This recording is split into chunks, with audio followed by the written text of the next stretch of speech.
Hello everyone, welcome to the pre secure for the 7th April 2025। तो हम 7th अप्रैल का pre secure करेंगे जिसमें हम 5 एमसीक्यू करेंगे based on the current affairs. फिर आपको 8th अप्रैल का भी प्री सिक्योर मिल जाएगा कुछ देर में, जिस पे कि हम लोग फिर वापस 5 एमसीक्यू करेंगे based on the current affairs.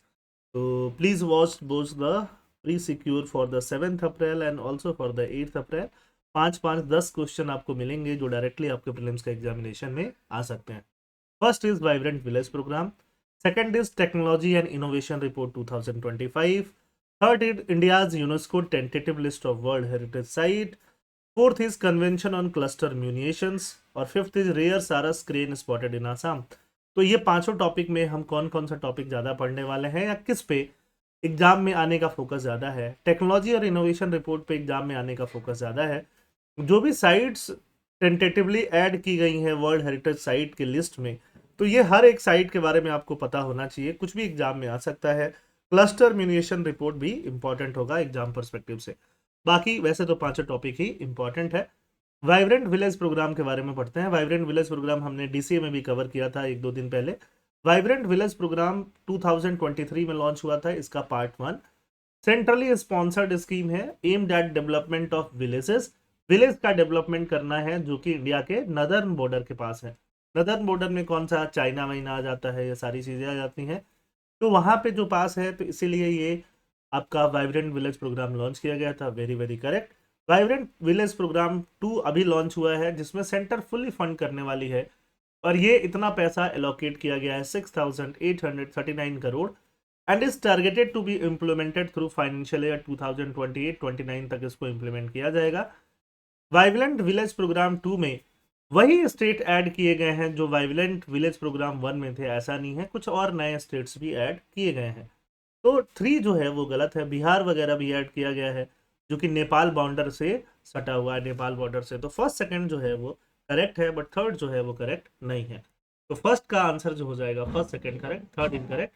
Directly answer क्या आ जाएगा, 1 एंड 2। अब कौन कौन सा एडिशनल स्टेट इंक्लूड किया गया है जो पहले नहीं था, उसमें आसाम है, बिहार है, गुजरात है, जम्मू कश्मीर है, मणिपुर, मेघालय, मिजोरम। ये बहुत सारे स्टेट ऐड किए गए हैं। पहली बार में सिर्फ अरुणाचल, हिमाचल और सिक्किम पे फोकस किया गया था। अभी बहुत सारे और स्टेट्स के विलेजेस पे भी फोकस किया जाएगा। Cabinet nod to vibrant village programme phase 2। ठीक है, vibrant village programme 1 and vibrant village programme 2, इसको डिटेल में मैंने डीसीएम में भी बताया है। तो दैट कि जो बॉर्डर्स हैं, बॉर्डर्स पे सिक्योरिटी बना रहे, सेफ्टी बना रहे हैं, वहाँ के लोग जो हैं पूरे इंडिया के लोगों के साथ अच्छे से इंटीग्रेटेड रहे, इंसर्जेंसी नहीं हो, माइग्रेशन नहीं हो, इलीगल स्मगलिंग नहीं हो, ये सारी चीज़ें रोकने में काम आएगा vibrant village programme. Question number 2, with reference to the technology and innovation report, इसका एक्चुअल नाम जो है वो है readiness for frontier technology index, है ना, जिसको हम टेक्नोलॉजी एंड इनोवेशन रिपोर्ट बोल रहे हैं। उसका एक्चुअल नाम क्या है, readiness for frontier technology index. इसमें इंडिया का रैंक 2024 में 48 से, पहले जो 48 था 2022 में, उससे घट के 36 हो गया है, मतलब रैंक इंप्रूव हुआ है। तो ये बिल्कुल सही है। इसको पब्लिश कौन करता है, इसको United Nation Industrial Development Organization publish करता है, जो कि बिल्कुल गलत है। 2025 edition of the report focuses on role of inclusive artificial intelligence in fostering equitable development। तो सेकंड और थर्ड जो है यहाँ पे सही है, तो आंसर जो आएगा सेकंड का बी आ जाएगा। इसको कौन रिलीज करता है, अंकटाड। अंकटाड मतलब United nation conference on trade and development publish करता है टेक्नोलॉजी एंड इनोवेशन रिपोर्ट को।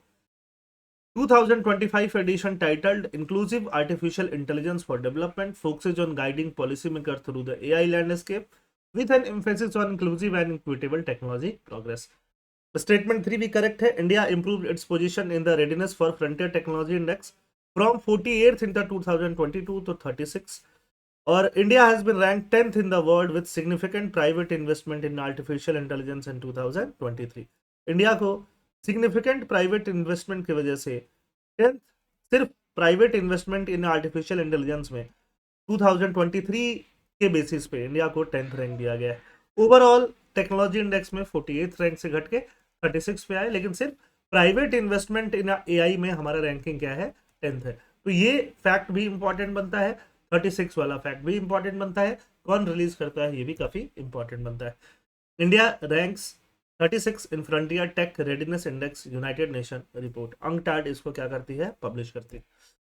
Question number 3, which of the following sites were added to India's UNESCO tentative list. I repeat, tentative list. अभी main list में इसको add नहीं किया गया है, इंडिया ने इसको टेंटेटिव लिस्ट में ऐड किया है कि यूनेस्को जो है अब इस लिस्ट पे अपना नजर बनाए और यूनेस्को नजर बना के उसको एक वर्ल्ड हेरिटेज साइट का टैग दे दे। तो इसलिए ये सारे जो है यहाँ पे लिस्ट किए गए हैं। तो कांगर वैली नेशनल पार्क को किया गया है टेंटेटिव लिस्ट में। अशोकन एडिक्ट साइट जो है, अशोक के एडिक्ट्स जो आप हिस्ट्री में पढ़ते हो वो भी। 64 योगिनी टेम्पल जो मध्य प्रदेश एंड उड़ीसा में है उसको भी। गुप्ता टेम्पल्स को भी जो बहुत सारे स्टेट में है। शेराइड और मैडम्स जो है वो अभी यूनेस्को टेंटेटिव लिस्ट में नहीं है क्योंकि वो मेन लिस्ट में आ चुके हैं। लास्ट ईयर ही इसको मेन लिस्ट में डाल दिया गया। तो फर्स्ट सेकंड थर्ड फोर्थ सही है, फिफ्थ इसलिए गलत है क्योंकि यूनेस्को वर्ल्ड हेरिटेज साइट में शेराइडो मैडम्स ऑलरेडी इंक्लूडेड है। ठीक है, तो 1 2 3 4 are correct, fifth is wrong. India add 6 properties to its tentative list. How many properties? 6 में कौन कौन से प्रॉपर्टीज हैं? Kanger Valley National Park Chhattisgarh में। अब ये इस पे रिसर्च करना आपका काम है, डायरेक्टली एग्जाम में आएगा। मुदुमल मेगालिथिक मेनहीर तेलंगाना में। अशोकन एडिक्ट साइट बहुत सारे लोकेशन पे। गुप्ता टेम्पल्स 64 योगिनी टेम्पल्स है ना। और प्लेसेस पैलेस फोर्टेस ऑफ बंडेलाज बुंदेलाज है, ये मध्य प्रदेश और उत्तर प्रदेश का बुंदेलाज। तो ये पांचों जो है इसको टेंटेटिव लिस्ट में डाला गया है। हर किसी का अपना है। बुंदेल राजपूत रूलर थे, वहां पे इंडो इस्लामिक आर्किटेक्चर आपको देखने के लिए मिलेगा। गुप्ता टेम्पल्स 4th से 6th सेंचुरी सी वाले टेम्पल्स हैं, बहुत सारे टेम्पल हैं। अशोकन एडिक्ट जो है आपको मध्य प्रदेश में मिलेंगे, उड़ीसा में मिलेंगे, रॉक एडिक्ट वगैरह है ना। ठीक है, मुद्दुमल मेगालिथिक मेनीर्स हैं।